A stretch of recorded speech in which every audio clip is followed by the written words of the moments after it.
Hi, my name is Rob Huebert. I'm a former CIC Senior Fellow, and I'm also the Associate Director for the Center for Military and Strategic Studies and with the Department of Political Science here at the University of Calgary. Hopefully everything is going well with your e-conference. I would like to congratulate the CIC for being so innovative in their approaches to discussing these critical issues. The topic, of course, today is on climate change and the various impacts that it is having. Now, of course, within the media, there's been a lot of talk about the matter of climate change, and particularly the science that is examining being somewhat discredited. Now, to a certain degree, it's the typical type of hula over nothing. I work mainly on the issues of Arctic sovereignty and security.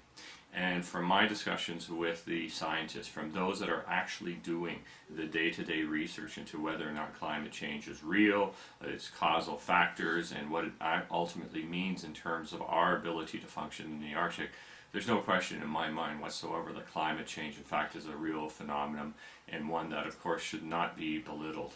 In fact, in many ways, climate change, from what we are seeing within the Arctic, will be the defining feature. Regardless of where you happen to have your particular beliefs on the exact elements that are causing it, the Arctic is melting. Dave Barber, one of Canada's leading scientists on the issue of ice cover in the Arctic, is quite emphatic on this. He has made it very clear that the multi-year ice will soon be a thing of the past in the Arctic. Yes, we will have cold winters every once in a while. Yes, we will have heavy snowfalls in Washington or no snowfalls in Vancouver, as we're seeing right now. But the overall trends are quite clear. It's not just Barber and it's not just the other Western scientists looking and doing the actual field work on this issue that say that climate change is here and accelerating. We also, of course, have the ability to tap into the traditional knowledge of the Inuit. Once again, with almost a single voice, all of them will tell you that, of course, we are seeing major changes in terms of the climate. The issue of Inuit knowledge or traditional knowledge is one that is becoming questionable in terms of its problematic issue related to the vast changes that are before us. From a public policy perspective, the impacts of climate change in the Arctic mean one thing. It means that the Arctic is going to be both viewed and has a reality of becoming more accessible.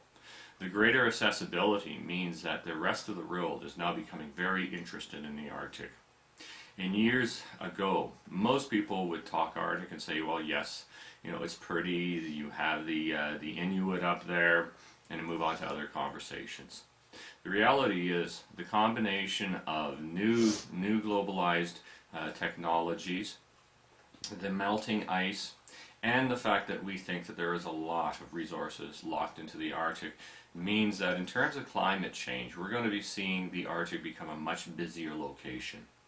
There's no question whatsoever that the surrounding Arctic states have become much more concerned about what their specific actions and policies to the Arctic should be. And in fact, if you look right around the circumpolar world, you see new foreign and defense policies coming out almost at a rate of about 1 or 2 a year.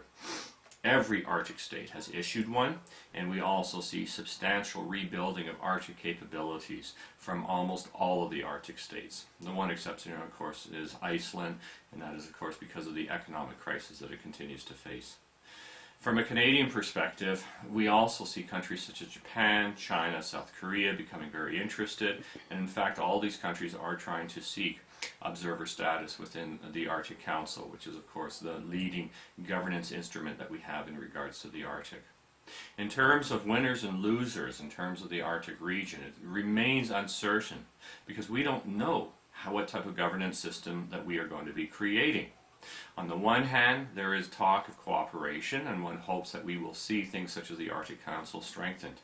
On the other hand, we are seeing an increasing move of the countries with the highest interest trying to basically circle the wagons, as it would be, to basically create and zone off the Arctic. We saw this a little bit, of course, when the 5 continental shelf claim states, United States, Russia, Denmark, Norway, and Canada, met in Greenland back in May of 2008, and there's talk that Canada will host a similar meeting somewhat in May. Now, if that is in fact the case, of course, there is going to be the talk of the matter that they are just trying to work out the technical differences of dividing up the continental shelf, but it's also quite clear that when it comes to big decisions such as this, these countries are trying to more or less hold on to the governance issue.